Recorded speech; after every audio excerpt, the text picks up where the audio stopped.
Welcome to the video edition of The Fourth Curtain, featuring this week's interview. Catch the extended audio version with Alex and Aaron's commentary wherever you get your podcasts. On with the show.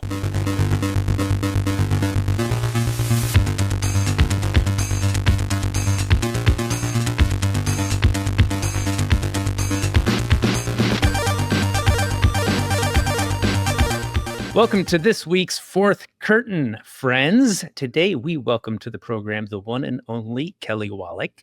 I have gotten to know Kelly over the last couple of years as our game studio is a part of her investment fund's portfolio. How lucky are we? Kelly is an investor and partner at One Up Ventures, and she is also the CEO and founder of the Indie Megabooth. And for many years was the chairperson of the Independent Games Festival. I had a game that was part of the IGF, and not one that I personally made, but I was advising a student team that had. I have a. Look at that computer. I have it right back there. Showcase winner. Hey, Devil's Tuning Fork. Oh, Devil's Nice. And then Octodad was the Phil. same program year after. Yeah. So huge fan. Great. Yeah, me too. Yeah, great to see you, Kelly. Yeah, good to see How you. are you? Thanks so much for the invite. Where are you? You know, in the pre-roll, you were talking about your setup and the sun setting. So I don't think you're on the West Coast. No, so I'm technically currently I'm on an East Coast time zone, but I am currently in Barbados. So I'm really close to the equator, and so something that I didn't realize about it is that the days are basically always 12 hours long. Kind of like it's like slightly longer in the summer, but like by like an hour or something. So the sun basically like rises and sets here the same time essentially all year round. So it's kind of like 6 to 6. You're really roughing it. Yeah, it's terrible. And, actually, you know, maybe that's not a bad place to start because, you know, I have gotten to hang out with you a little bit. And I remember you telling me at one point, I don't know if this is still the case for you, that you were kind of, I don't know if you called it sort of like a nomadic lifestyle, but like not necessarily having exactly a home base and you're moving around. Are you still doing that? Yeah, kind of. I mean, Barbados is a little bit of the home base now. If I take it way back, I grew up in a military family, so we moved like basically all the time, like every probably 2 or 3 years. And then when my parents divorced, we moved to Pennsylvania, which is where my family is from. So I spent a decent amount of time there through high school, and then I went to college at Penn State. But basically after that, I am like moving constantly. I think I'm really like kind of used to it, and I like it, and I like the novelty, and I like being in new places, and I really enjoy traveling. And so when I first started up the Megabooth, I had been living in Boston at the time, well, Cambridge, but Boston, proud and independent Republic of Cambridge. And I decided I wanted to like travel a bunch while I was doing it, and I didn't really need to be anywhere. And I was going to start my own company, and it was like one of the fun things about this is like, I don't need an office. I don't need a home. I don't like, you know, have kids and a car and a house and all this stuff. So I put all my things at my mom's house in Pennsylvania. And then I just kind of like lived all over the world for a good, like maybe 4-ish years, 3 or 4 years. But this was back at the beginning of Indie Megabooth, so pre-COVID? Right. Yeah, way pre-COVID. Okay, so people weren't doing this really. This must have been very much a novelty. Yeah, there wasn't even a name for it. Now it's like digital nomad. I just was like, I mean, not that I was like, I'm homeless. Just like, I don't like live somewhere, you know, like I would go home and stay at my mom's place in between traveling. Like, what billing address? What do you do? Yeah, I was just thinking that too. Everything is at my mom's house. And actually it's funny because like I use it, the Megabooth is like, that's like the home office, basically, you know, like all of my mail has gone there for like many years because I'm changing addresses so often, even when I wasn't traveling, that like, it's the only place that I have that is like permanent enough that I can get access to stuff regularly. So like my mom also did a ton of administrative work for the Megabooth. So she was like, she ran our payroll and like helped me keep track of all the paperwork. And she like has an email address there. So like people used to joke and call her Diane from payroll. And so like my mom like kind of helped run the Megabooth and still does. Like all my mail people goes would joke like business associates or like friends and family would call your mom Diane from payroll. Yeah. Okay. Yeah. Can we tell the listeners what the Indie Megabooth is? Yes, that's good. Yes, please do. Yeah, so kind of, how do I want to say? The short version, it's like a showcase for independent game developers. It ran for about 10 years. We closed it down when COVID happened because it was very events-based. I'll talk about that in a second. And we tried to do a little bit of a reboot a few years ago, but it just didn't pan out really. And so now it's just kind of like permanently in hiatus. But the kind of like flow for it was that people would submit their games to us. We would review them. We would make a selection, and then we would help them showcase at consumer-facing events generally. So we had big events that we would do at PAX East and PAX West each year. We had a small showcase that we did at GDC. We used to co-organize an event in Kyoto called Bit Summit, and we had a Megabooth showcase there. And then we would kind of do various things like around Europe or Asia, or just kind of like as invited, I guess. But the kind of like long-standing ones were PAX East and PAX West and GDC. And we showcased, oh my God, I think it was like over 800 companies and maybe 1,000 games, I think, in the 10 years that it ran. Wow. Yeah. And so it also kind of became a community, which is something that's like kind of a thread throughout my work. And like a way for people, kind of like a stepping stone into the industry. So we did a lot of things around like connecting people up with like platform holders and publishers and funders, but also each other, you know, like other people that were also making indie games. And we had a lot of like grant and scholarship programs. We did a lot of advocacy work to like help like new and up and coming people make it in the games industry. And so it's kind of like I don't know, like a little like kind of festival inside of conferences, but then also like external to that, it was like a way for people to get to know each other and kind of navigate making games together in the industry. That is awesome. No, it really is. But I'm curious, like how did it start? Like, were you like, and actually maybe let's rewind a little bit. The space between moving around military family, Pennsylvania, and Indie Megabooth, what happened in there? Like, did you grow up with games? Did you school? Was there tech games stuff? Yeah, so actually I grew up playing games. My dad was really into computers, and I learned like how to use computers from a really young age. So I learned how to like program, you know, out of like books and stuff. I used to be able to program in QBasic. I'm like not a good programmer, but it's like I understand. I actually liked learning it. If you have AI now, you're a great programmer. I've actually been messing around with it to try. I made a lemonade stand game in Godot. Nice. Yeah, which was nice. But I was like, you still kind of need, even for me, I was like, I still need, like, there was still stuff I had to go into and be like, okay, it didn't do it right. Yeah, but I was really fascinated with computers, and all through like middle school and high school, I actually like learned some, like there was like computer classes at my school and stuff. And so, you know, I took those, and my dad would like take apart computers and show us like how they physically worked and stuff. What was his job? So he was in the Marines, but he was going to like I think he was doing his postgraduate or some sort of graduate school work in like mathematics.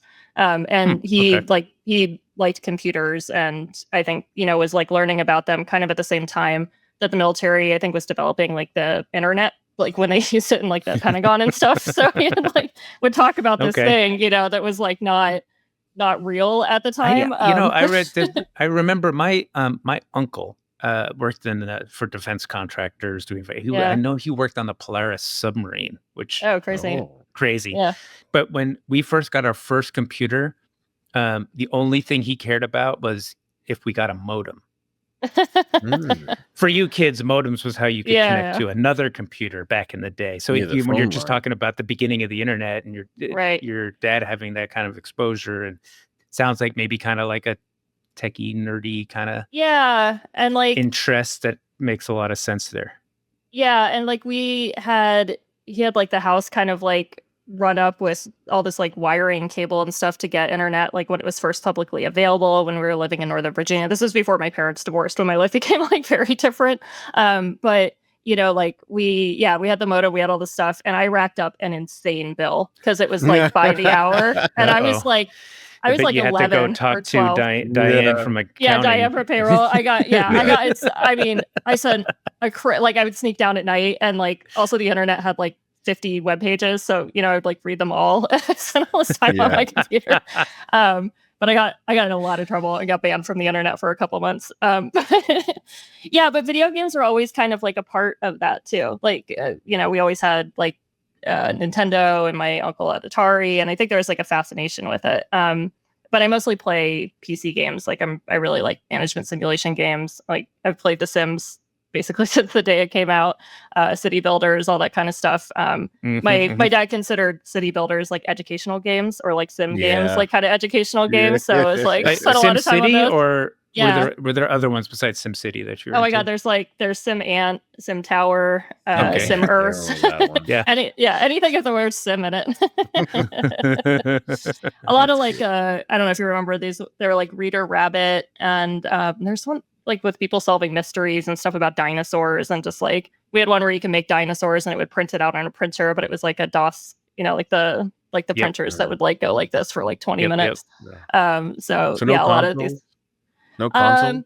Mostly Nintendo. So like started off with just regular Nintendo, and then we kind of stayed a Nintendo family all the way up through. And I had a PlayStation or PS2 in college. And then I had a 360, I think. But mostly, I think by that time I just sort of gave up on playing consoles. I just played on PC because most of the kinds of games that I play like don't really work well on console, and also they're kind of expensive and hard to like carry around with you all over the place. And at some point I was like, this is, I don't know, there's too many buttons. It's getting a little complicated. Might not be that close to an outlet. Okay, understood. But I worked at EB Games when I was in college, which was like they got bought by GameStop later, but if anybody remembers EB Games, Electronics Boutique. Yes, that was the EB. Yeah. And that was around the time that I forget the original Switch was launching. And that was like crazy. There was also like some stuff with like like World of Warcraft. Did you say you were in college when the Switch came out? Is that what I just heard? Yeah, I think it was the Switch, yeah. Oh, you're so young. That was like 10 years ago, right? 8 years ago? Yeah, I was in college. Switch? So I graduated in 2001 from high school. So it was kind of like late college for me. Okay. Yeah, and so I worked at like a video game store, which was fun, and I got to learn a bunch about games and stuff then. And and always played them. But I actually went to school for chemistry. So I went to school for sciences. Oh, and that's right. I read this. I have a BS in chemistry. I do, yeah. My daughter just graduated with a BA in chemistry, but she's heading to grad school to get a PhD. Oh, that's great. Oh, that's awesome. Yeah. So she was thinking about doing this independent games festival thing or a PhD. It's weird. And it went with the PhD. So why chemistry? Yes. Well, so I really liked computers. I felt like I was okay at programming, but I didn't really like the math part of it all that much. And I really liked with chemistry that you could like physically do stuff. Like I think I'm more of a hands-on kind of learner. Also, computers and computer science and all that stuff was like a little new, and so it wasn't like clear what the jobs were. It was like you could kind of go for computer science, or you could go for like IT, like kind of like tech work with computers. And I wasn't sure if I wanted to do either of those. And so I was just like, oh, well, like being a scientist is like, I enjoy the like physical component of it a bit more. And it seems like it's a job that's like, will be around, like it wasn't clear to me whether computers would be like a job or not. And so I decided to go in for chemistry. And then I just got my bachelor's degree. Took me a little while to go through college. I got my bachelor's degree. And then when I graduated, I worked at a startup that was founded by some grad students at Penn State. Worked there for a little bit. And then I got a job at MIT, which is why I moved to Boston. So I was managing one of these, it was like a chemical engineering lab, but it was kind of doing interdisciplinary work and focused a lot more on like biotech, kind of before they had biotech, like biochemistry, like specific programs there. There's a whole crazy story that goes along with that. And then I worked at another startup that got founded kind of out of that lab that I was doing some research in. And then at that point, I was like, I don't know what I'm doing with my life. Like, I wasn't sure if I liked like my career. I was looking into doing food science. There was a lot of stuff I liked about it, but like, unless I went back to school and got like a graduate, like a PhD, or did my postdoc, or I started a biotech company, which was something I was actually looking into at the time that I was like looking about doing games. Doing yeah, what? so Biotech doing what? Like uh, cyber eyes? actually, Cyber so less exciting than that. It was kind of more pharmaceutical related because I had a Okay. lot of specialized training in these things called bioreactors, which is what you use to like grow the stuff that you use to make pharmaceutical stuff. Basically, I mean that's a very high level, unintelligent way to say it, but it's like a very kind of like yeah, it's a really specialized area, and not a lot of people at the time had experience in it, and so like I think my original idea was like pulling together some of the people that I liked working with and doing some like consulting stuff, and then potentially some like, you know, I don't know, building some things out of that. Because like I said, I like the building component of it. Yeah, and then my youngest sister, she went to school for electrical engineering, but then really got into programming, and she was also in Boston, and so she had wanted to start a game studio, and she was like, "There's all these game meetups in Boston." But she was like, I don't really want to go by myself because I don't know anybody. And so she's like, will you come to these meetups with me? And so I started going to meetups with her. And also we went to PAX East, like the very first one that they had when it was still in the Heinz Convention Center. Yeah, and I just really loved the people. Like I don't know. It was kind of like I found my people, I guess, like going to these events, and I really loved it. And so I got a job at a contract shop in like outside of Boston and learned like project management and got more involved in like learning how like software development works. And we did some game stuff, but also you know, work for hire things like, you know, enterprise software and websites and games with random IP that don't make sense, you know, like just kind of whatever. But it wasn't like a per se game studio. It's like a outsourcing company that was doing programming and so stuff that intersected games. Got it. Okay. Right. Yeah. And we did some games work, but it was like kind of like I don't know. They were small projects and kind of like for hire things. Like they weren't, you know, like internally kind of like designed and developed sort of thing. And then that was around the time when I started organizing the Megabooth and getting more involved in like the community building side of stuff. And so eventually that became more work than what my day job was, and it seemed fun, and it was kind of gaining popularity, and I was like, okay, this is my chance. I can like finally start a company, you know, like which I've always wanted to do. So I quit that job about like maybe 2 years in, and I ran the Megabooth full time for like about 10 years after that. So how far out of college were you when you started Indie Megabooth? It was a while because I think I was like 28 or something when I started it. Okay. So you did a couple of jobs. Yeah. A couple startups. Yeah. Started going to PAX. Is your sister working in games now? Yeah, she is. She works at Innersloth. She's like one of their like lead programmers. Yeah. Oh, right on. Yeah. They're awesome. Yeah. Hey, are they in your portfolio? No. No. Okay. What's actually funny is they also submitted to the Megabooth and we rejected them.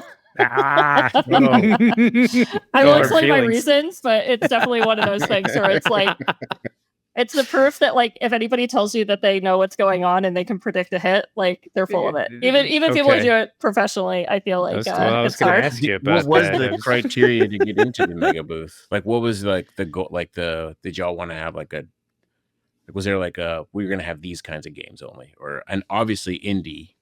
Yeah. What was there like? What were y'all looking for? Yeah, so it was really it's interesting because it's kind of similar to the thesis for the One Up Fund slightly, where it was like we were kind of trying to create a snapshot of what the games industry was. I mean, that we kind of backed into that. But when we first started doing it, it's interesting because I don't think of myself as someone who's like would be doing curation or something or like, because it's almost like it's like a curatorial role. And when we started getting more games than we had space for, or, you know, that I didn't know what to do with everything, I was like, okay, we need to start like, because at first it just sort of started off with like a group of people that were like in the industry that knew each other, that was like, you know, all had kind of quality games. And then as word spread, more people that like we didn't know or weren't familiar with their projects were like interested. And so we started building what became like a fairly complex like curatorial system.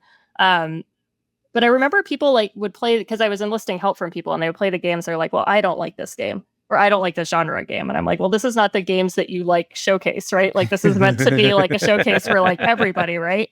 And it kind of gave me this perspective on like how do you view things through lots of different lenses, you know?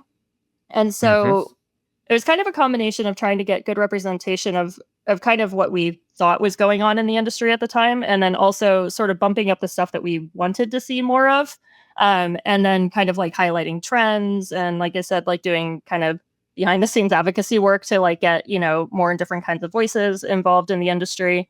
You know, and with the case of Among Us, so that game I think had been out for a little while. You know, we played it. We actually had a couple discussions about it.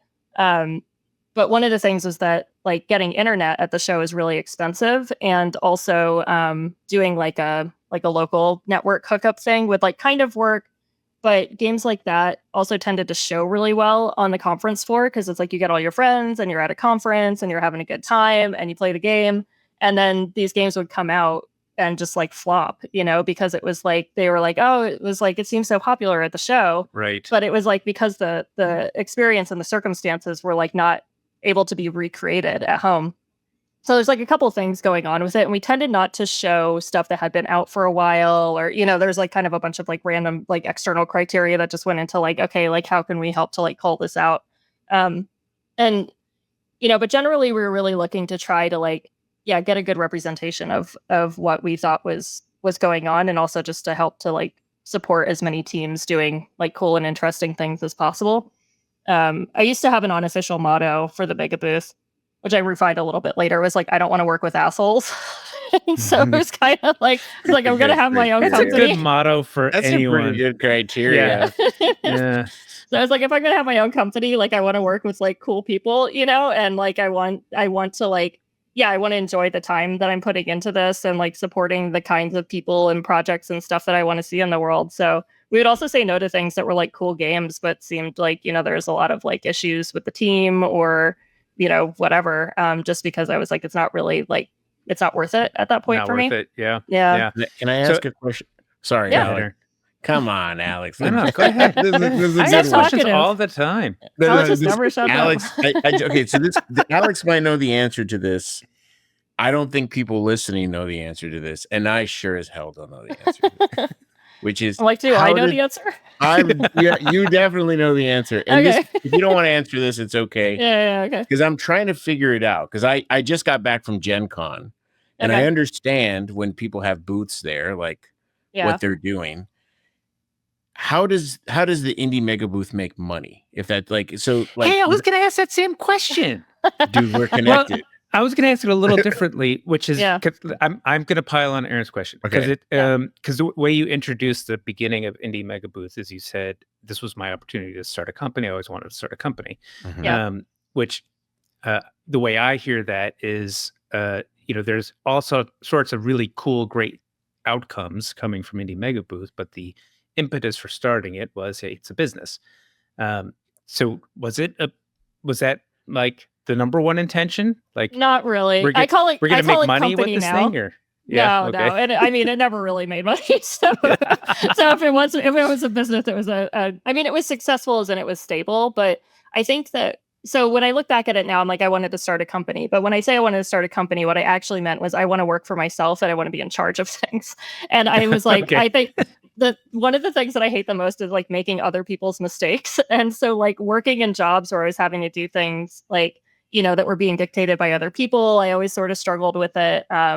You know, I mentioned a little bit of this, but like once my parents got divorced, our financial situation changed drastically. And, you know, we grew up pretty poor. And so I had a lot of like my first job was at a McDonald's, and I've been working since I was a teenager. And it's like a lot of like, you know, like people telling you what to do on hours that you don't like, and just a bunch of this kind of like, it feels very constricting. And so the idea of like being able to like run my own business was more about like the freedom that I felt like that was going to give me, and also the opportunity to just like basically do whatever I wanted, you know, like I'm like, I can leave my stuff in my mom's basement and travel the world, you know, and like work, and like nobody's going to hassle me about like whether I'm answering emails at the right time or something, because like that's my decision now. So it was a little more about that. And then also I just thought that the opportunity was really neat. Like it was this thing that kind of was coming about in my life, because the first time that I ran it, it was just a little bit more to like get to know people in the industry and like learn about it. And so at the time, there's a studio in Boston called Firehose Games, and Eitan runs it. And he had been kind of like talking to people about putting together this like indie space, but didn't really want to like logistically run it. And I was like, oh, well, I'll run it because I'm like curious, like to meet more people and like learn about the industry.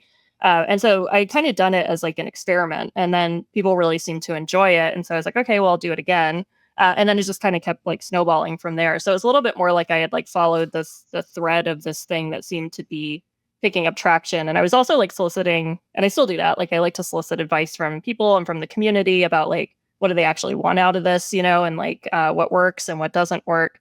And so I didn't really think of it. I mean, I didn't even call it a business or a company for like probably 6 or 7 years. Like I really didn't like the idea that I was like doing something capitalist, I was pretty disdainful of the idea of earning money, which is like a whole other thing. Now what's your title? I know. My journey on my relationship with money is like a very long. We do not have time for it on this podcast. That's another one of my questions. Yeah, but so it obviously sustained itself for many years. Yeah, I mean, So the way that we ended up, the financial model is basically a sponsorship based, and so we had sponsors like Xbox and PlayStation and stuff, and they would those sponsorships covered the cost of staff essentially throughout the year, and then all of the booth spaces were just paid outright by the teams. Like I said, we had grant and scholarship programs that were run through other sponsors that we would use to help offset those costs, like when we could. But basically, we were just sort of like a middle person for like the actual sale of the show floor. We negotiated like discounts on the spacing and like where we were located, and we also helped to like basically coordinate all of the timing on the orders, because like if you've ever shown at a conference before, it's like there's a crazy amount of stuff that you don't know until you like are getting into the process. There's a lot of deadlines and unions and vendors and rules and like stuff that you and you're like, you're like, where do I buy signage? And so like we kind of like ended up with like kind of a pile of vendors that we liked working with, people that were through the conference, and then we would have a mailing list like in the lead up to it where everybody would share like, ask each other questions and say like, okay, like for people who've done this before, like, is the padding on the carpet worth it? And like, what size TV should I get? And so like people would help each other out in the process of it. So it really made it like a lot more, not turnkey, because we had an area called the mini booth that was a little more turnkey, but it was kind of like helping people navigate this in the easiest way possible so they could just show up and like hopefully be successful. And over time it became like a draw for press, and publishers would do walkthroughs and we'd walk through with our sponsors, and so it was really kind of like this is sort of all in one package. And we would run networking events and stuff outside of that, like parties and stuff during the thing with our sponsors. But it was all sponsorship based, and so we were pretty like break even. Like I think we were kind of functionally running as a nonprofit for a long time, even though we weren't. And like every 6 months, I was essentially fundraising for like 10 years, which when I look back at it, I'm like, that's bananas.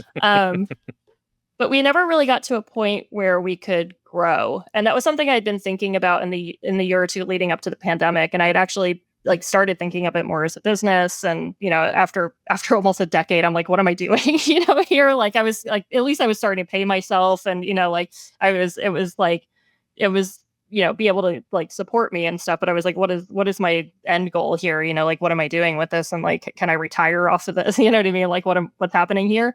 And so I've been exploring ways about trying to fundraise or potentially like sell it or do something with it. And I was kind of in the middle of all of that when the pandemic happened. And then at that point, I was pretty burnt out, to say the least. And like, it just kind of felt like the hand of God came down and was like, stop. And I was like, okay, I will stop. So it never really kind of like I was able to support myself for a little bit after that. And I had some savings, and, and we did this like Steam sale that we organized at the end, which people were super gracious about like donating into. And so that let me like give the staff like a couple months of severance, which wasn't something, that we had saved up for. And so it was kind of like a smooth landing, I guess, in the end. But it never really, I don't know. It was like in this weird stasis point where it was like we kind of didn't have the time and money and resources to grow. And every time that we tried to do it, it would just get like sideswiped by like, well, now we have a priority of like a new conference and new sponsors and stuff like that.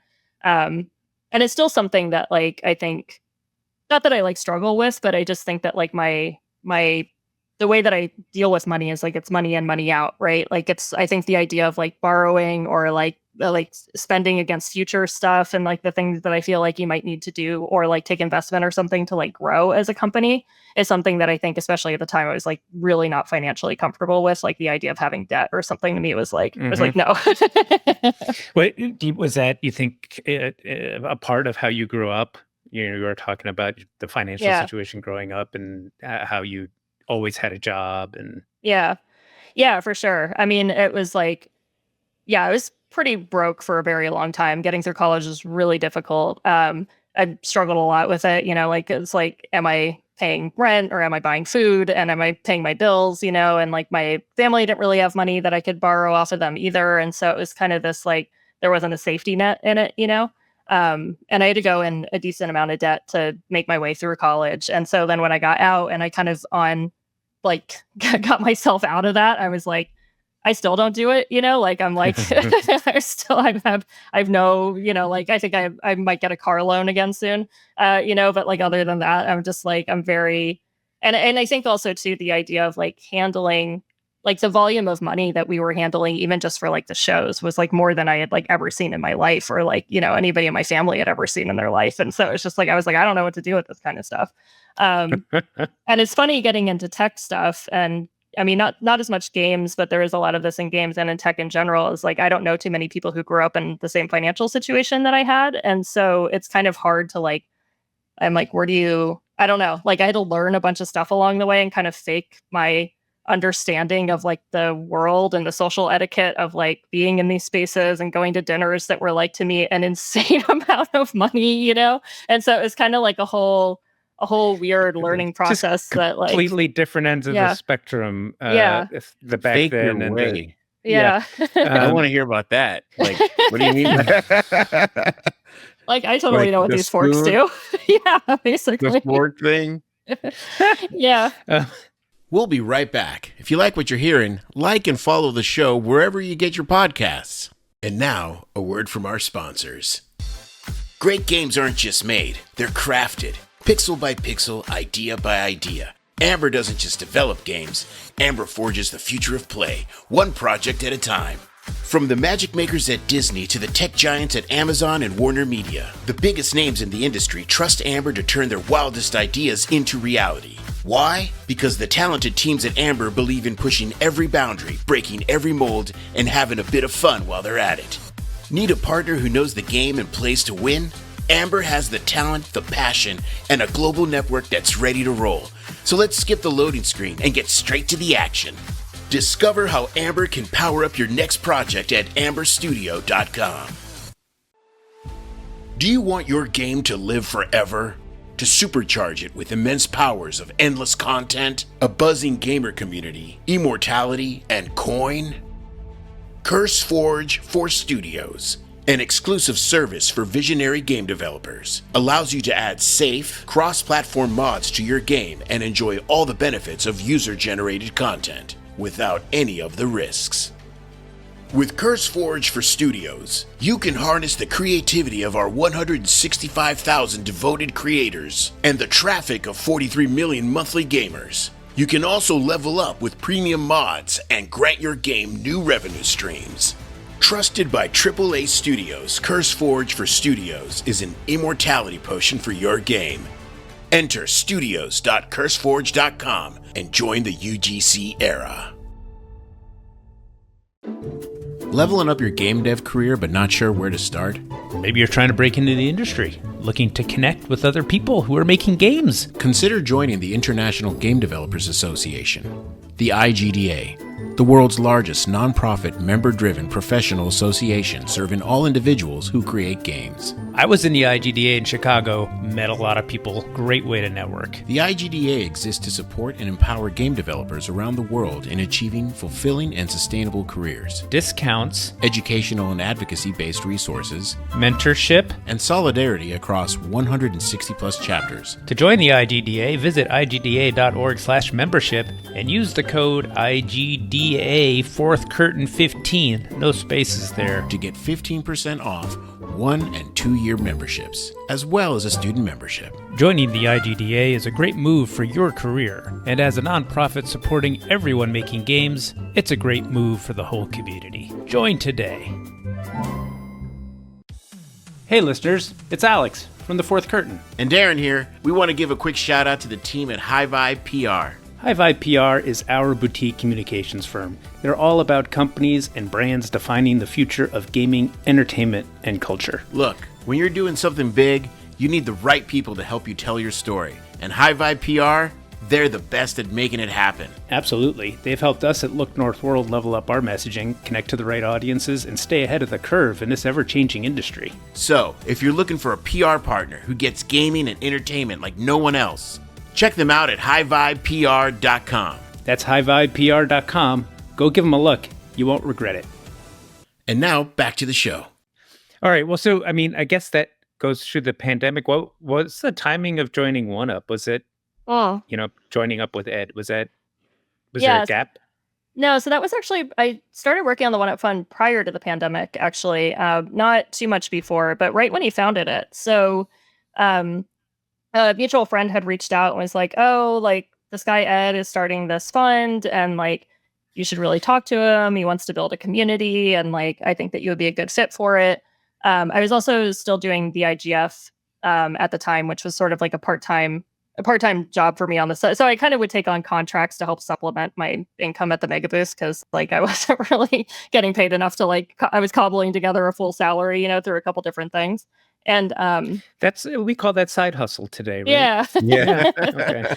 Yeah. Now there's all these fancy words for this stuff. I just used to like not have a home and then work. Digital nomad side hustle. Yeah. It sounds way better than a homeless and scraping by on a second job. Okay. Yeah, exactly. And so, I didn't know Ed. I didn't really know anything about venture funds, but I was like, I'll talk to this person, and see what the deal is. And I really liked our conversation was really good. And I feel like we had a lot of shared values about what we wanted to see in the industry and, the way that he talked about the community and stuff. And so I initially joined just part-time to run and build the community side, which I did for a handful of years. And so I did that through the early part of the pandemic, which again was very helpful because I had to close the Megabooth. So it was like I was still doing the IGF and the One Up Fund, but I was kind of taking a burnout break, I guess is like a good way to say it. Like I just spent a lot of time resting and thinking about what I wanted to do next. And when I felt like I was kind of ready to start working again, we were just finishing up making investments out of the first fund, and we're like thinking about, or presumably thinking about going into doing a second fund. And so then that's when I joined full time. So I've been full time or as a partner for like 3-ish years or something, 3-4 years, and then I was doing the just part-time community stuff for the 3 or 4 years before that. So the fund's been around for 6 or 7 years, I think now, and like I've been there. Like I think Ed was just paying me outright before because it wasn't like formed yet, like no money had come in. And so I think Ed, but I was like, I'm not working for free. So I was like, so I think Ed for paid you. Me. we should maybe describe a little bit like who Ed is and the fund. So Ed is the Ed Fries, who we've had on. Was my boss at Microsoft, one of the godfathers of the industry, particularly the Xbox. He really likes fish. You should give him a fish present. a digital fish for his screensaver days. And so I have gotten to know a fair amount of different investors in particularly in the games industry over the last 10 15 years or so. And your guys' approach is different. Like the thesis behind how investments are made, I think probably the criteria around which you sort of have conviction where to invest, and then how you're involved with the group of folks that you invest in, all very unique, and I love it. Can you just maybe kind of like describe some of that a little bit? Yeah, so like I said, I think there's a lot of shared kind of theses or values or whatever, with the Megabooth. And now that I understand the VC space a bit more and I've learned more about it and I see what other people are doing, it is very unique. I also really appreciate the way that Ed set it up. I think it was very smart. I mean, he's a smart guy, clearly. I knew that when we talked, but then later I was like, oh, that's clearly true.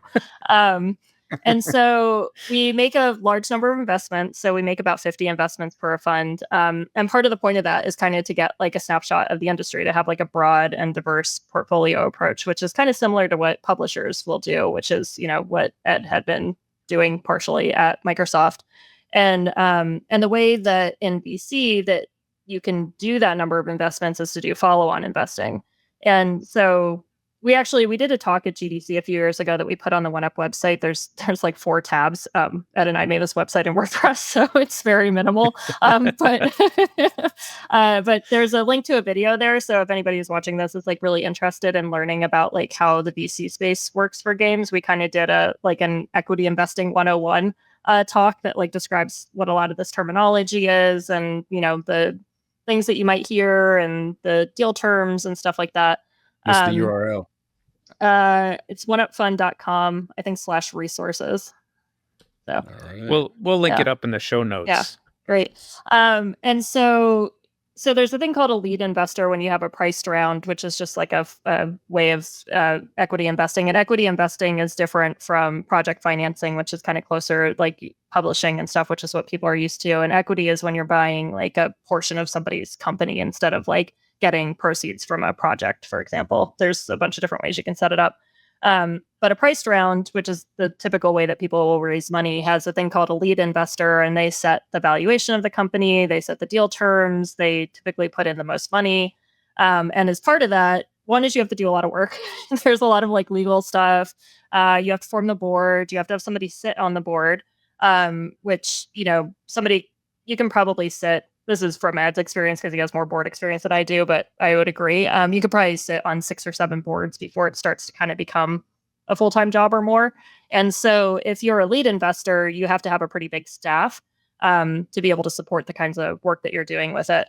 And so there's a lot of people that do follow-on investing because it's technically easier. The returns don't have to be as crazy, all of your staff can be smaller, all this stuff. But then because there's so many people doing follow-on investing, why would somebody take your money over somebody else's money? Because it's once the lead is in, then everybody's like, oh yeah, me too, and then they throw in their money.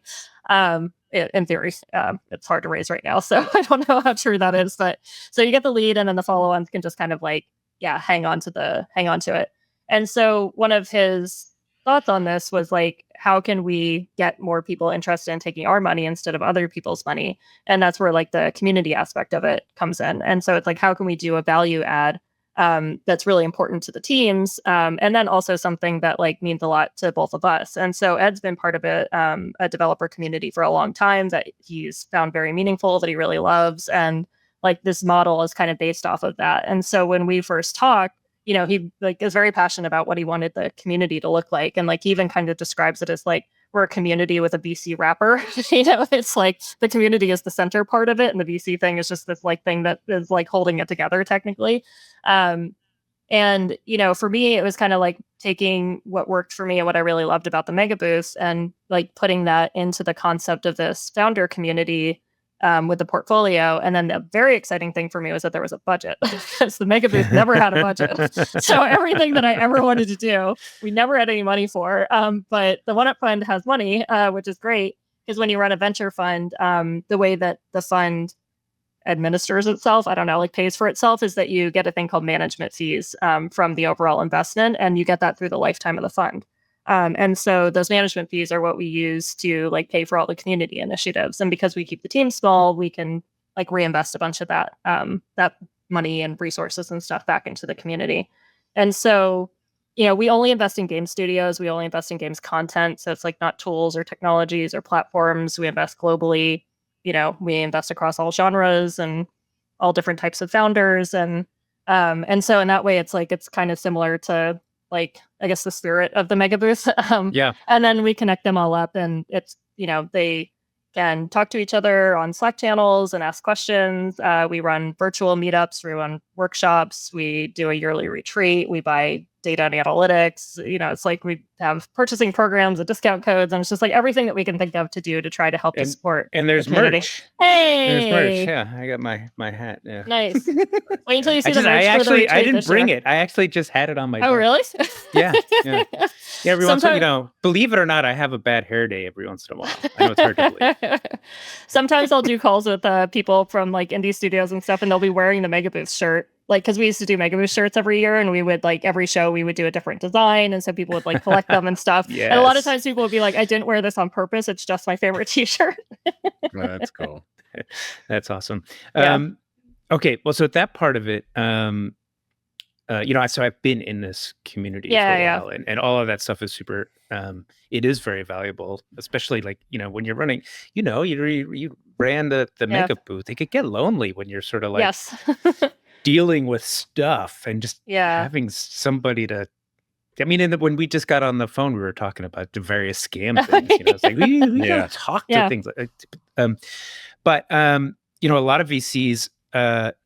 And I don't know if this is changing now. So this is a question for you, I think. But like a lot of VCs that we would talk to in the last 10 years, it sort of feels like they're on the hunt for the unicorn. It's like, okay, is what you're doing scalable?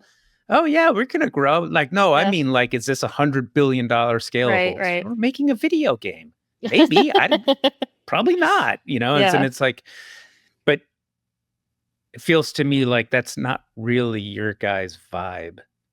Yeah, and like it's funny because I know you want to make money, right? Yeah. And it's funny because I actually think that this way of investing in the games industry is like the best and I mean, maybe I'll just say only way to do it, but that's maybe me being biased about it. But I do think, from my experience with the Megabooth and the IGF, so we didn't even really talk about that, but like just for example, like the Megabooth, we would get like 300 to 400 submissions every 6 months. And then the IGF was getting about like 700 to 1,000 submissions once a year. And for the Megabooth, at least for, I would say 8 or 9 of the years, I played basically every single game. Later, I was having a team and, I wouldn't kind of play, I wouldn't play every single thing, but I would play most of the stuff. And then for IGF, I was managing the jury and judging process. And so I was also like reviewing all of the information and, helping manage the QA and like the jury discussions. And so, I've probably looked at like literally thousands and thousands and thousands of games over 10, now 15 years. And I've seen which have been successful and which ones haven't, and which ones submit to the Megabooth, which ones submit to IGF, which ones go to publishers, which ones get investment. And like I said, I think there's been a handful of games that maybe I could have been like, yes, this is totally like 100% going to be a hit. Maybe. And like, I just think that it is like, it's so hard. Like it's a combination of so many things that are like in your control and out of your control. And, like I'll go back to Among Us again, not to just keep talking about it. But I mean, one of the reasons that game did well is because there was a global pandemic, which I was not on my bingo card. Among Us. Among Us. Oh, Among Us. Yeah, that was like I was not like, oh yeah, a global pandemic will force everybody to be inside their houses, and then a social deduction game that's really fun and easy to pick up will totally be the next big. Like, no way. Like, there's no way that I would have ever predicted that, right? And so, and I think, I mean, how long it takes to make a game, but it's like you can work on something for years, and like culturally stuff shifts or changes in your favor or out of your favor. And so it's really like you can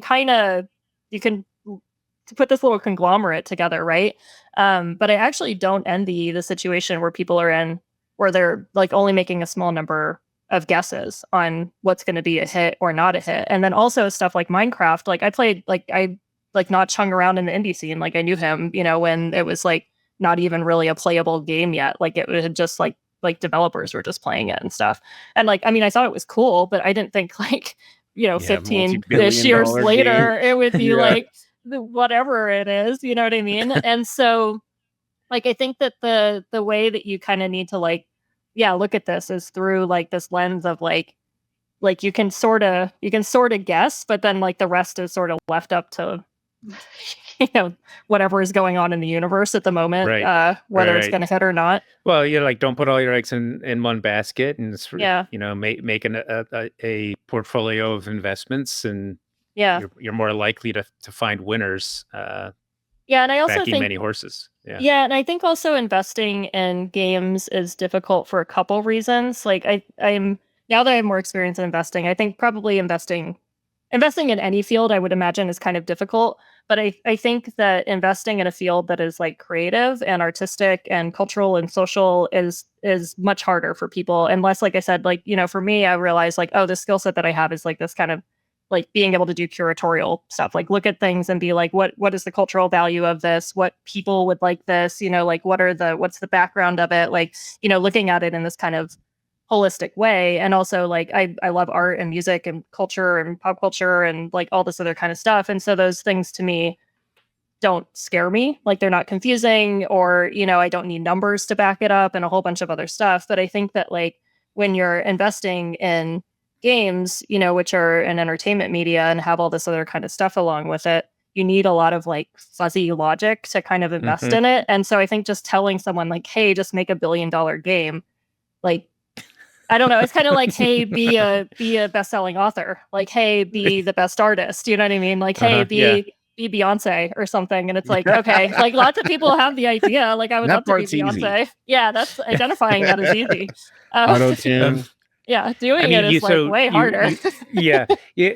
So you said some numbers about the number of kind of like submissions you would get at Indie Megabooth and IGF, and I imagine at 1UP, it's not all that different in terms of you get probably a lot of folks want investment, and you only have so many to do.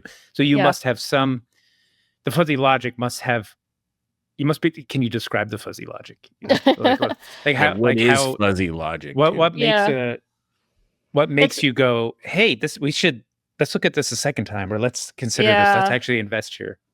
Yeah, it's funny because it's actually in some ways a little more narrow in the 1UP fund because of the way that our model is set up. And so there's a lot of kind of like, I don't know what they're called, fail safes. There's a lot of kind of like checkpoints that people would have to get through before we could like technically even do the investment, So it's like they have to be raising. So we invest at seed stage. So it's like they need to be raising at seed stage. They need to be raising a certain amount of money, which is typically between, I'd say maybe now a little bit more between like 2 and 7 million, but typically 3 to 7 million. They need to have a lead investor. It needs to be a game, And so like once you kind of like use all that criteria it eliminates a large number of stuff. We do talk to teams even if they're not raising that amount, or like kind of depending on what the situation is. And so like once we're kind of inside of that criteria, and they also have to want to raise equity investment, right? So like not a publishing deal or project financing or Kickstarter or whatever other things that they're doing. So kind of once you're in that, I'm like, how far should I go down the whole process? So we have a couple like avenues for people sending us stuff. Like we have a contact form on the website that's like cold contact form that people can send us stuff. And I literally review everything in there. And then Ed and I have a call once a week where we review the stuff that's like potentially interesting on whether we want to have a call or not. I'd say a large portion of those, I end up just sending them like additional information about how investing works and, if they raise more money or, trying to point them kind of in the right direction. And then we also get referrals from other investors. We get referrals from the community and, people that I know and that Ed knows. And then we'll generally, if something, catches our attention about it, like it falls inside of all that criteria, the game looks interesting, the team either seems experienced or seems to like kind of know what they're doing or don't know what they're doing in a way that's good. Sometimes we get a lot of like, I've never made a game before. I work in a totally unrelated field. I'm spending $40 to make the next MOBA. You know what I mean? It's like stuff that's just like wildly mismatched from an understanding of like what the reality is of like making a video game. Then we'll typically take like a pitch meeting with the team. And for us, like, and for me in particular, and I found this with almost everything, I feel like the team matters a lot more than people give it credit for. I think that people really focus on the project and the game and the idea. And like, there's a lot of cool game ideas and a lot of people have a lot of really interesting ideas. And like, I love seeing something new and unique and like a twist on something but really it's like if the team can't execute on it, none of it matters, right? And executing on it can mean like they're technically executing on it. But there's also, you've run companies, I've run companies, like there's a lot of stuff. There's a lot of emotional things and twists and turns and hurdles, and it goes well and it goes bad. And like, there's so much other stuff in there. And like, you need to be able to navigate that in a way that gets you to some endpoint, right? Or to be able to like kind of, I don't want to say like handle the pressure of it necessarily, but it's like, can you run and build a company? Like, you know, is the culture of this company going to produce something, period? Or is it going to produce something good? Is it going to produce something bad? Like, and so actually put a lot of weight on that component of it. And then the secondary kind of consideration for us too is like, how do they fit into the community, you know, and like kind of like either personality wise or with inside of the portfolio, or just like, you know, and do we want to spend time with these people for the next 10 years, you know, like, do we want to be on the founder journey with them? And so it's kind of like a combination of a lot of different things. And we're looking at games like so early that the concept a lot of times, like it's not like it doesn't mean anything, but I would be shocked if anybody made exactly the game that they described to us in their pitch. Know, right? Like, that would be crazy. So you probably have as good a view as anybody, but the few times that I've been working on sort of publisher side where I've been involved in portfolio management, you see a lot of games, and it often, I think almost as a rule, it's very hard to create what you put on paper on day one. And often you don't even want to do that by the time you get to the halfway through, you know, the substantive parts of development. Are there, so do you say the fund's been going 6 or 7 years? Yeah, now? I imagine exactly. You must have some yeah. folks that are kind of, their games are out, maybe they've exited. How is the thesis panning out in terms of results, I guess? Yeah, so we haven't had a formal exit yet. Well, actually, we had one tiny exit, but it kind of like basically we resold some shares, sold some shares of one of the studios, and because they got crowded out in a later round. Anyways, it was not like a typical exit. It was kind of like a weird little thing that just threw some money back into the management fee pot. So we have about like 3-4 years left on the first fund, and so. I'm going to zoom back like a tiny bit on this. And so when I said a venture fund runs for 10 years, so ours is set up for 10 years, plus there's 2 one-year extensions that we can do if all of our investors vote that they want to let it extend. We haven't gotten to that point yet, so I'm not totally 100% clear on how this works. But basically at the end of the 10 years, like something has to happen. Like we may have to sell our shares on a secondary market, or we need to do something to try to like get our investors their money back, essentially. Because like investors, I thought that this was crazy when I first learned this. Investors don't make any money until you sell your company. So it's like if your game does well, there's some asterisks and weird little things around this, but it's like if you put out a game and it's making money, the investors aren't like making money off of that. They make money when you're when you get bought or you sell or you IPO or something, and then the owners and shareholders get money back. And so at the end of that 10 years, something has to happen. Not totally clear what it is yet because I haven't gotten there yet, so I haven't experienced it. But something will happen at the 10-year mark. It's going to be exciting. It's going to be exciting. Whatever it is, whatever the thing is, it's going to be thrilling. And so we have about like 3 or 4 years left until we hit that 10-year mark. And this is also kind of the period where over the last year or so especially because the market's been difficult, companies have gone out of business. Some companies have switched to co-dev. Some are kind of zombie mode. Some are getting games out. Some are starting to look, potentially exciting, but none of them have really hit that, like they've had a big hit and they're potentially getting acquired in an amount that would like return to the fund. But there's, conversations and there's things like that are happening around that. And so I do think that there's still high potential. We also, I would say, have had a smaller number of companies go out of business than it seems like every other fund that we talk to is surprised by our numbers. So I'm like, okay, that's good. So I do feel like our model is working in that sense. And I think that like a lot of people in the community help each other out and try to support each other through like it being a tough time and like navigating that situation. So I like to think that hopefully that contributes somewhat to it. And, this is kind of like the reason to have this kind of like big, wide, horizontal type of investing is so that like at some point, I mean, most publishers are like this too, is like there's basically going to be one thing that returns everything. And generally, otherwise, it's just kind of like everything is either in the middle or it sort of like, falls to the wayside. And so the hope is that at some point we've placed kind of enough good bets at enough good times across a broad enough spectrum that when something hits, like we'll be there for it. So on paper, the fund is actually doing like fairly well, especially comparatively to other funds. But because there hasn't been like an actual literal exit yet, then there's not kind of like an actual return on it yet, if that makes sense. The second fund, I think, is actually like really strong. We had learned a lot from investing out of the first fund, and there's a lot of really cool companies in it. We're actually still investing out of that one. So there's still, a lot of potential, even though that's basically coming up on like 3 years in. And so it's like a very, very, very long game. I still feel convinced that it's going to do well. Like I said, I think it's a smart way to go about doing the investing. And I feel like if this model doesn't work, then I'm not quite sure like what the approach would actually be. I'm doing a roundtable at Dice Europe where actually I want to like talk about this, is kind of discuss like where are the gaps in funding and like what are some ideas about like, how basically the lofty goals, like how do we fix funding in the games industry? Yeah.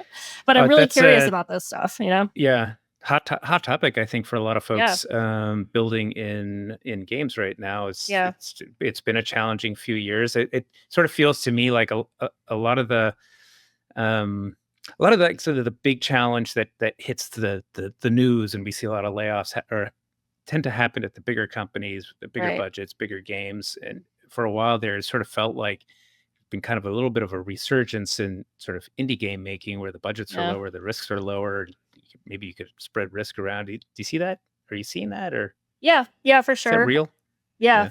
And I think when I had first started the Megabooth, I think it was maybe 2011 or 2012. I think our first showcase was in 2012, but we had started kind of organizing it in 2011. It was a few years after 2008.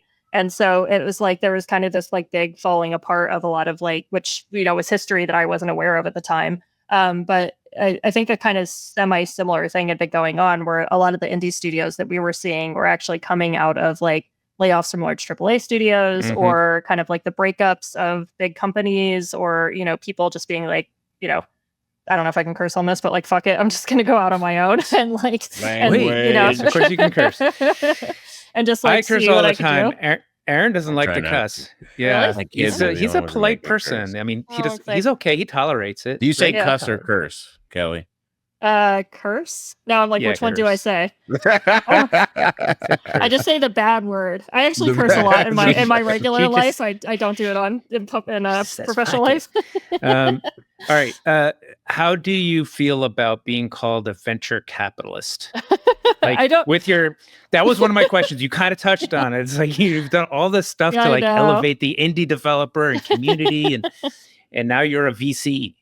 Yeah, I don't think I've ever told people that I do that. You are the best VC. Oh, you are the best VC. But put that on a t-shirt. How do you square it? Best VC. Yeah.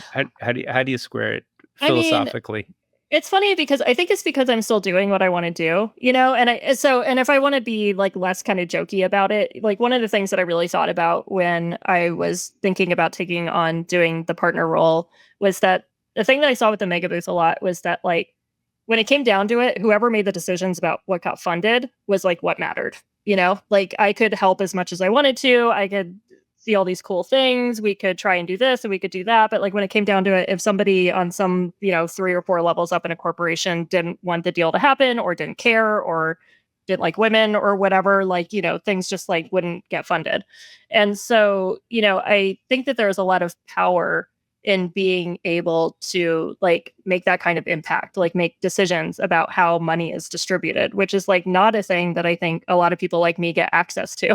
And so when I like had an opportunity to be able to be in a decision-making position about like who is getting funding, and who is getting the money, I'm like, that's a really powerful opportunity that I think could have like a huge amount of impact. And as long as I could do it the way that I wanted to, right? And so like, Ed and I don't think have ever really disagreed on an investment. Like, and so, to kind of end the conversation about like how, what's the fuzzy logic on it, we'll take a pitch meeting and we discuss it afterwards. And like, what we thought about it and what we thought about the team. And like, we're pretty much always on the same page about like what we're interested in investing in. And if I really want to push for something, I can. And if he really wants to push for something, he can, but like, I think that we're very aligned on like what we think about the industry and what we think about people and what we think about the projects and what we hope to see and all that kind of stuff. And so, I don't think that I would do VC investing any other way. Do you know what I mean? Like, I don't, and I think because I get to do it on the terms that I want and with someone who kind of has like similarly weirdly radical ideas that I do, or wasn't totally freaked out by my radical ideas that I in our first call. I was I'm going to pitch some crazy shit and just see what he says. That makes a lot of sense. Yeah, I mean, you both have kind of, I would say, non-traditional VC backgrounds. You didn't come out of like Morgan Stanley. You didn't get MBAs and follow that track, etc. And I think like we come at it really unique. Thank you. Yeah, and we come at it from like really loving the developer community and loving games and loving the industry. And so like, we're looking at it from like that lens as the number one thing. And not saying that other VCs don't, but I think that like being able to do it this way makes sense to me. And also like it has this component of building community and like working with a bunch of people that I like and, helping founders, which is really similar to like helping indie developers because they're just basically kind of like small startups that are trying to like find their way and figure out something and make something kind of like, unique and creative and interesting. Yeah. You had that perfect training for this role. Exactly. And on that, like, maybe this is the last question. I don't know, we're at in an hour, but the, if it's okay with you, Alex, this question, please go ahead. You don't have to ask my permission. I don't know if you have this question too, because I keep asking. I'm going to say I do. I'm going to say it's on my list. So you're like, of course I thought about it. How would someone go? What would you recommend? Because someone listening to this podcast probably they're listening to it because they want to pitch a game. Yeah. Do you have anything like, hey, these are some things you should, these are the T's you should cross. These are the lowercase J's you should dot. Yeah. It's interesting. I'm actually in the process of trying to write a blog post about like how to put together a good pitch deck because I feel like that's another question we got a lot of. I would say like number one thing, I mean, it's my talk, so I like it, but like go and watch that talk that I mentioned that's on the website because I think that gives a lot of good like foundational background information on just like what an equity investor is going to just like technically be looking for and like, what you can kind of expect to go through the process and like what, like what you would be, what are the trade-offs, on the whole thing. I would also say technically, I'll just go to the pitch deck thing real quick, is like, there's a surprising number of pitch decks that I look at that just do not give me any information. Like they don't tell me who the team is. They don't tell me how much money they want. Like, it's not even really quite clear what they're making. It's very confusing, the number of pitch decks that I get that just do not say what they want. I'm like, okay, I don't know what to do with this information.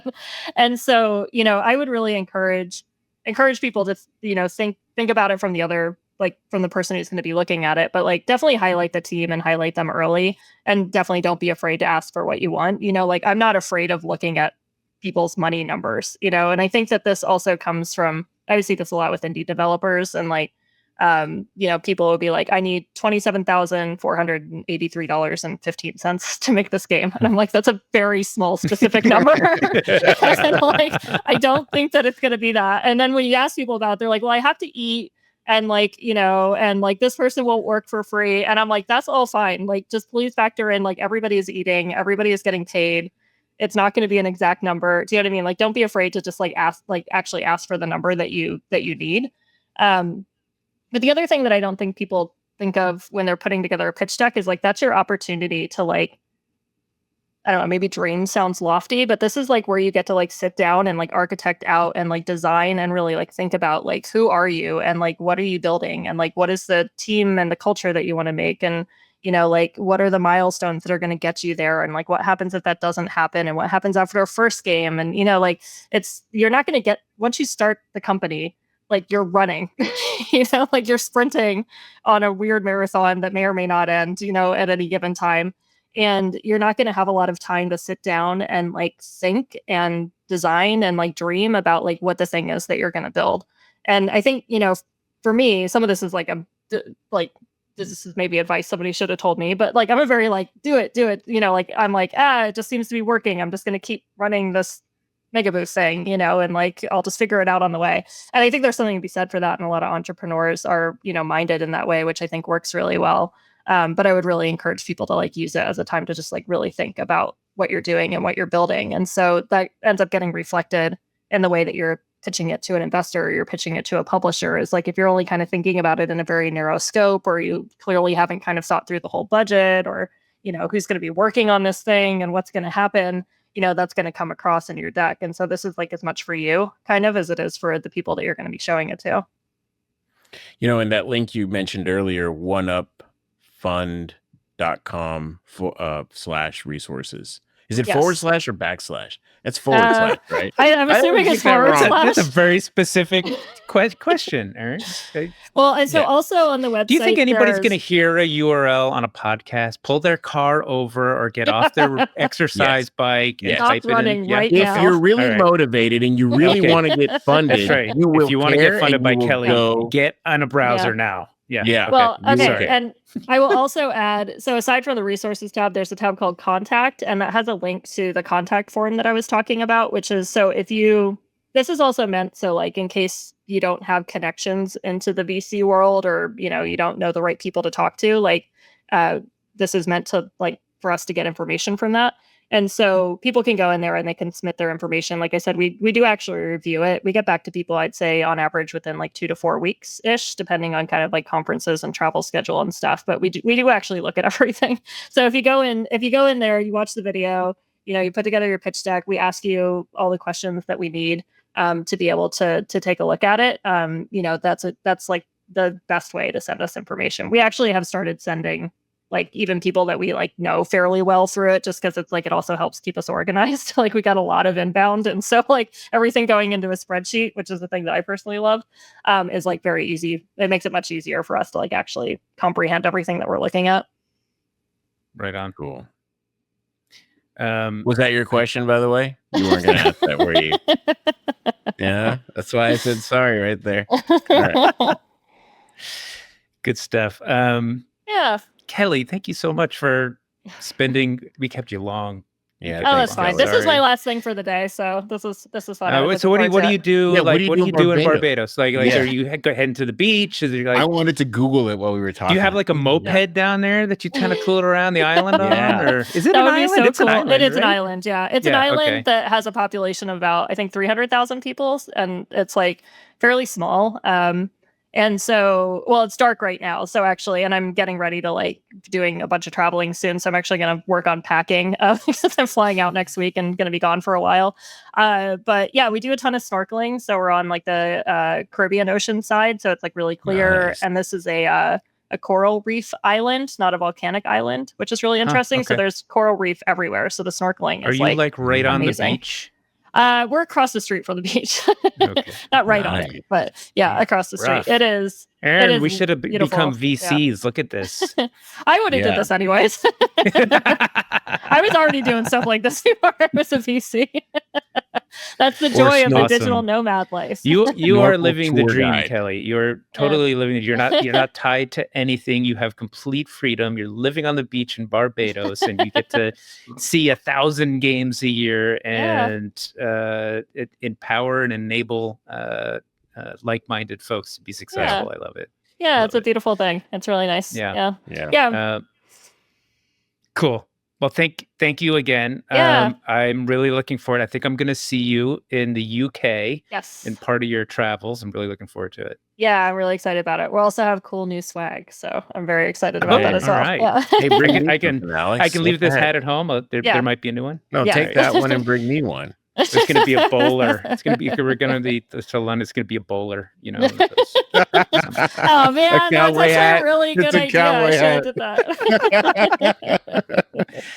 All right. Yeah, thanks, I appreciate Kelly. you guys asking me, and thanks so much for the time. Right on. We'll see you. All right. Good, Kelly. Bye. Thank you for listening to the Fourth Curtain podcast. Visit us at thefourthcurtain.com to find our monthly newsletter and support the show via Patreon. The Fourth Curtain podcast is a production of Fourth Curtain Media. Lovingly edited by Bryen Hensley of Noise Floor Sound Solutions. Video production by Sarkis Grigorian. Production support by Kimya Taheri. With community management by Doug Zartman and art production by Paul Russell. Thanks again for listening.